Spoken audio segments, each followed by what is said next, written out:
एक बार राजस्थान के डुंगरी गांव में माता शीतला रूप बदल कर घूम रही थी। तभी एक मकान के ऊपर से किसी ने उबलता हुआ चावल का पानी नीचे फेंका।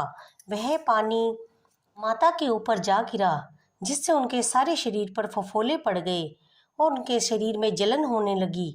वह इधर उधर भटकने लगी और उनकी मदद किसी ने भी नहीं की। अपने घर के बाहर एक कुम्हारिन बैठी थी। उसने देखा तो उसे उन पर बहुत दया आई और उसने माता को बिठाकर उनके शरीर पर करवे से ठंडा पानी डाला तथा उन्हें खाने को राबड़ी दी, जो कि एक दिन पहले उसने बनाई थी। उसको खाकर माँ को बहुत ठंडक मिली, तो वह बोली कि बेटी, मेरे सिर पर जरा जुएं तो देख दे।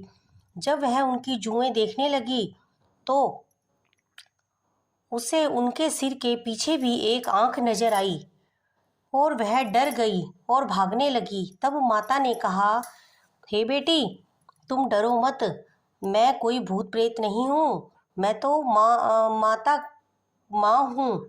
और ऐसा कहते ही वह असली रूप में आ गई और माँ के दर्शन कर वह खुशी से रोने लगी और हाथ जोड़कर माता से बोली कि माँ, मेरे घर में तो दरिद्रता और गरीबी है, मैं आपको कहाँ बिठाऊं।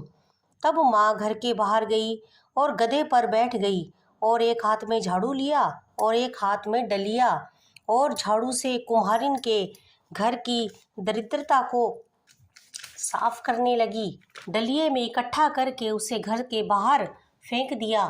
तब बोली, बेटी, मैं तेरी भक्ति से बहुत प्रसन्न हूँ, जो चाहे वर मांग ले।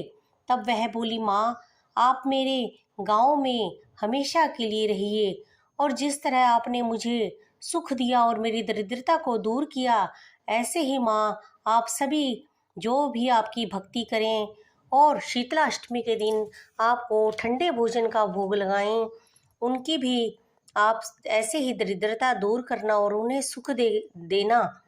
माँ ने तथास्तु कहा और अंतर ध्यान हो गई।